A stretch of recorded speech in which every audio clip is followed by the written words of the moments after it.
நெடுஞ்சாலையில் ஓடிக்கொண்டிருந்த பள்ளி பேருந்து ஓட்டுநருக்கு திடீரென வலிப்பு.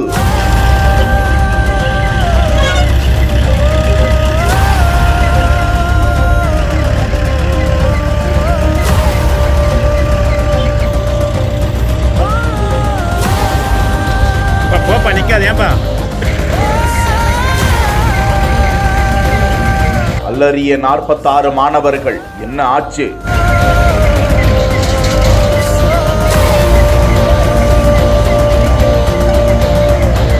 திருப்பத்தூர் மாவட்டம் வாணியம்பாடி அடுத்த செட்டியப்பனூர் பகுதியில் சென்னை பெங்களூரு தேசிய நெடுஞ்சாலை ஒட்டி தனியார் மெட்ரிக் பள்ளி இயங்கி வரும் நிலையில் இன்று மாலை பள்ளி முடிந்து மாணவர்கள் பள்ளி பேருந்துகளில் அனுப்பப்பட்டனர். ஒரு பள்ளி பேருந்து வாணியம்பாடி நகர பகுதிகளில் மாணவர்களை விடுவதற்காக 46 மாணாக்கர்களை ஏற்றிக்கொண்டு அந்த பேருந்தை வாணியம்பாடியை சேர்ந்த ஜாவித் என்பவர் ஓட்டிச் சென்ற நிலையில் பெங்களூரு சென்னை தேசிய நெடுஞ்சாலையில் புதூர் என்ற பகுதியில் வந்து கொண்டிருந்த போது ஜாவித்திற்கு திடீரென வலிப்பு ஏற்பட்டதாம். அப்போது திடீரென பள்ளி பேருந்து தேசிய நெடுஞ்சாலையில் தாறுமாறாக ஓடி மாணவர்கள் அச்சத்தில் அலற அருகாமையில் இருந்த கிளீனர் டிரைவர் அமரும் இருக்கைக்கு சென்று பிரேக் போட்டு அந்த பேருந்தை நிறுத்தினாராம். போது பேருந்து நெடுஞ்சாலை நடுவே உள்ள தடுப்பு சுவரின் மீது ஏறி மோதி நின்றிருக்கிறது. கிளீனர் சாதுரியமாக செயல்படாவிட்டால் பேருந்து கவிழ்ந்து கோர விபத்து நேர்ந்திருக்கும். தகவல் அறிந்த போலீசார் பள்ளி நிர்வாகத்தினர் விரைந்து வந்து உடல்நலம் பாதிக்கப்பட்ட ஓட்டுநரை மீட்டு வாணியம்பாடி அரசு மருத்துவமனைக்கு அனுப்பி வைத்தனர்.